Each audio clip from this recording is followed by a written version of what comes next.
பிரியமானவர்களே, இன்றைய காலை பொழுதிலும் கூட இது வானத்தின் வாசல் ஊழியத்தின் மூலம் உங்களை சந்திப்பதில் மிகுந்த சந்தோஷம் அடைகிறேன்.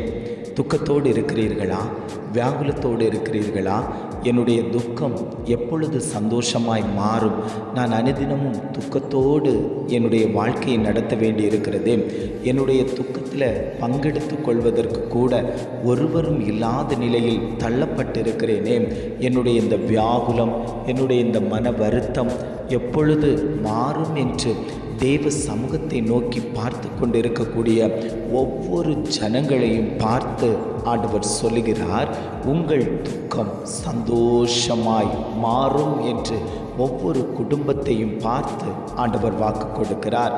இன்றைய காலை பொழுதிலும் கூட ஆண்டவர் நமக்கு தரக்கூடிய நல்ல வார்த்தை என்னவென்றால், யோவான் 16ஆம் அதிகாரம் 20ஆம் வசனத்தின் கடைசி பகுதி இவ்வாறாக சொல்லுகிறது, உங்கள் துக்கம் சந்தோஷமாய் மாறும். வசனம் இவ்வாறாக சொல்லுகிறது, உங்கள் துக்கம் சந்தோஷமாய் மாறும். 2024ஆம் வருடத்தில் அநேக துக்கங்களை பார்த்திருப்பீர்கள். இந்த துக்கத்தோடு தான் நான் 2025ஆம் ஆண்டுக்குள் காலடி எடுத்து வைக்க வேண்டுமா என்று அநேகர் தேவ சமூகத்தில் இருந்து கொடுத்திருப்பீர்கள். ஆண்டவர் சொல்லுகிறார், உன்னுடைய துக்கத்தை எல்லாம் நான் மாற்றி தருவேன், உன்னுடைய வியாகுலத்தை நான் மாற்றி தருவேன். உன் குடும்பத்தில் நடக்கக்கூடிய பிரச்சனைகளை, பாடுகளை, பிள்ளைகளுடைய காரியத்தை பார்த்து துக்கப்பட்டு கொண்டிருக்கிறாய் அல்லவோ, இதை எல்லாவற்றையும் நான் மாற்றி உன் குடும்பத்தில் நன்மைகளை தருந்து உன் குடும்பத்தை நான் சந்தோஷமாய் வழிநடத்தப் போகிறேன் என்று ஆவியானவர் திட்டமும் தீர்மானமுமாய் இந்த காலை பொழுதில் ஒவ்வொரு குடும்பங்களையும் பார்த்து அவர் பேசி கொண்டிருக்கிறார். எந்தெந்த குடும்பத்திலெல்லாம் கண்ணீர் வடித்து கொண்டிருந்தீர்களோ, துக்க முகத்தோடு இருந்து கொண்டிருந்தீர்களோ, அவர்களை பார்த்தாண்டவர் சொல்லுகிறார், நீ கண்ணீர் வடிப்பது இல்லை, நீ இனி துக்க முகமாய் இருப்பதில்லை. அந்நாள் துக்கத்தோடு காணப்பட்டு கொண்டிருந்தாள், எனக்கு ஒரு பிள்ளை கிடைக்கவில்லையே என்று தேவ சமூகத்தில் தன்னுடைய இருதயத்தை ஊற்றி கொடுத்த போது கர்த்தர் அவளுக்கு வெளிப்பட்டு அவளுக்கு ஒரு கர்ப்பத்தின் நன்மையை கொடுத்தாரே. ஆனால் இன்றைக்கு எத்தனை பேர் வாஞ்சையோடு, ஆண்டவரே என்னுடைய துக்கம் மாறட்டும், என்னுடைய பிள்ளையின் காரியம் நன்மையாய் நடக்கட்டும், திருமண காரியங்கள் தடைபட்டு காணப்படுகிறதே, இதை நினைத்து துக்கத்தோடு இருந்து கொண்டிருக்கிறேனே, அந்த காரியத்தில் ஜெயம் கிடைக்கட்டும், கல்வி காரியத்தில் ஜெயம் கிடைக்கட்டும், வேலை விஷயத்தில் ஜெயம் கிடைக்கட்டும், என்னுடைய ஊழியத்தில் ஒரு ஜெயம் உண்டாகட்டும் என்று எத்தனை பேர் தெய்வ சமூகத்தில் அவருடைய முகத்தை நோக்கி பார்த்து கொண்டிருக்கிறீர்களோ. கண்ணீரோடு விதைத்தவர்கள் கம்பீரத்தோடே அறுவடை செய்வார்கள் என்று சொன்னது போல ஆண்டவர் சொல்லுகிறார், உங்கள் கண்ணீரை எல்லாம் நான் துருத்தியில் எடுத்து வைத்திருக்கிறேன், உங்கள் கண்ணீருக்கு பதில் தரப்போகிறேன், உங்கள் துக்கம் சந்தோஷமாய் மாறப்போகிறது. அது இந்த 2025ஆம் ஆண்டுக்குள்ளாடியே அது உங்களுடைய கரத்தை நோக்கி நீங்கள் என்னை பார்த்து கொண்டிருக்கும் போது ஆண்டவர் சொல்லக்கூடிய காரியம், உங்கள் துக்கம் சந்தோஷமாய் மாறும், உங்கள் துக்கம் சந்தோஷமாய் மாறும் என்று ஆண்டவர் திட்டமும் தீர்மானமுமாய் குடும்பங்களை பார்த்து அவர் பேசி கொண்டிருக்கிறார். ஆண்டவர் சொல்லுகிறார், துக்கத்தை கொண்டு போடுகிற சத்ருவின் திட்டங்கள் முறியடிக்கப்படும், துக்கத்தை கொண்டு போடுகிற பொல்லாங்கனுடைய கிரியைகள் முற்றிலுமாய் அழிக்கப்படும். நீங்கள் துக்கமுகமாய் இருப்பதற்கல்ல, என்னுடைய பிள்ளைகள் எப்பொழுதும் சந்தோஷத்தோடு ஆரவாரத்தோடு கர்த்தரை நோக்கி மகிமைப்படுத்தக்கூடிய ஜனங்களாய் இருக்க வேண்டும். அவர்களுடைய வாழ்க்கையில இனி துக்கம் என்கிற நிகழ்வு வருவது இல்லை. அவர்கள் எப்பொழுதும் சந்தோஷத்தோடு சமாதானத்தோடு அவர்களை நடத்துவேன் என்று ஆண்டவர் குடும்பங்களை பார்த்து அவர் பேசி கொண்டிருக்கிறார். நீங்கள் இன்னைக்கு துக்க முகத்தோடு இருக்கிறீங்களா? வியாகுலத்தோடு இருக்கிறீங்களா? நான் ஜபித்து பார்க்குறேன், என்னுடைய துக்கம் மாறவில்லையே, என்னுடைய வியாகுலம் மாறவில்லையே, வியாதியை நினைத்து துக்கப்பட்டு கொண்டிருக்கிறேன், பொருளாதார பிரச்சனையை நினைத்து துக்கப்பட்டு கொண்டிருக்கிறேன், கடன் பாரத்தை நினைத்து துக்கப்பட்டு கொண்டிருக்கிறேன்.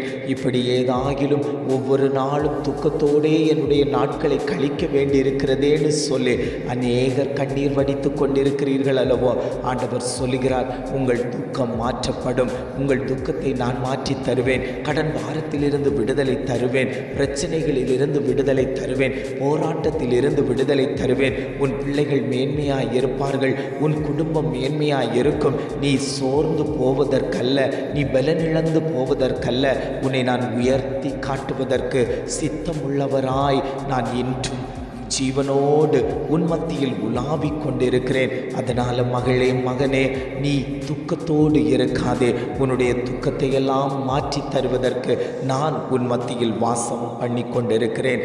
எத்தனை பேர் வாஞ்சியோடு, ஆண்டவரே, என் குடும்பத்தில் இருக்க துக்கம் மாறட்டும், என் பிள்ளையினுடைய வாழ்க்கையில் இருக்க துக்கம் மாறட்டும், என்னுடைய வேலை ஸ்தலத்தில் இருக்கக்கூடிய பிரச்சனையினால் வரக்கூடிய துக்கம் மாறட்டும், கடன் பாரம் என்கிற துக்கம் மாறட்டும், வியாதி என்கிற துக்கம் மாறட்டும் என்று எத்தனை பேர் வாஞ்சியோடு கேட்டுக்கொள்கிறீர்களோ, இந்த வசனம் எனக்குத்தான் ஆண்டவரே, இந்த வார்த்தை எனக்குத்தான் ஆண்டவரே, என் குடும்பத்தில் இருக்கக்கூடிய காரியங்களை மாற்றுவதற்கு தேவன் பேசிக்கொண்டிருக்கிறீர் என்று அநேகர் ஆண்டவரை நோக்கி பார்த்து கொண்டு அந்த வார்த்தையை பிடித்து கொண்டு ஜபிக்கிறீர்களோ, அத்தனை பேருக்கும் ஆண்டவர் சொல்லுகிறார், நான் விடுதலை தரப்போகிறேன். உங்கள் வாழ்க்கையில் அந்த துக்கத்தை மாற்றி சந்தோஷத்தை தரப்போகிறேன். நீங்கள் நிச்சயமாய் துக்கமாய் இருப்பது அல்ல, நீங்கள் நிச்சயமாய் வெட்கப்பட்டு இருப்பது அல்ல, நீங்கள் நிச்சயமாய் சந்தோஷத்தோடு சமாதானத்தோடு உங்களை வழிநடத்துவதற்கு நான் ஜீவனுள்ள தகப்பனாய் உங்கள் மத்தியில் உலாவிக் கொண்டிருக்கிறேன். இனி நீங்கள் துக்கமாய் இருப்பது அல்ல, உங்கள் துக்கம் சந்தோஷமாய் மாறும் என்று ஆவியானவர் திட்டமும் தீர்மானமுமாய் குடும்பங்களை பார்த்து அவர் பேசிக்கொண்டிருக்கிறார். ஜெபிக்கலாமா?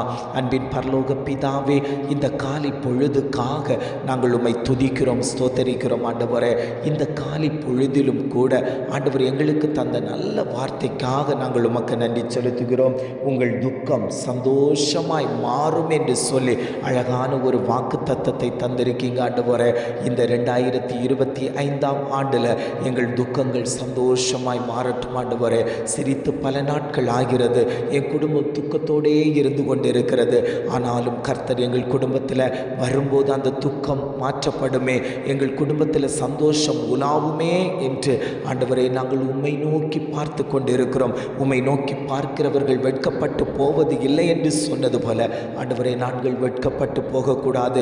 இந்த குடும்பம் ஆளும், இந்த குடும்பத்தை பார்த்து சிரிக்கணும், இந்த குடும்பத்தை பார்த்து வெட்கப்படுத்தணும்னு சொல்லி அநேகர் எழும்பி நிற்கிற போது தேவன் எங்கள் குடும்பத்தில் கிருபையாய் மனமிறங்கி எங்களோடு கூட இருந்து கொண்டிருப்பதற்காக நாங்கள் உமக்கு நன்றி செலுத்துகிறோம். ஆண்டவரே, நீர் எங்களை விட்டு விடாமல் எங்களை வழிநடத்தி கொண்டிருக்கிற நல்ல தயவுக்காக நாங்கள் உமக்கு நன்றி செலுத்துகிறோம். ஆண்டவரே, இம்மட்டுமாய் நடத்தின தகப்பன், இனியும் நீர் எங்களை வழிநடத்தும்படியாய் நாங்கள் ஜெபிக்கிறோம்.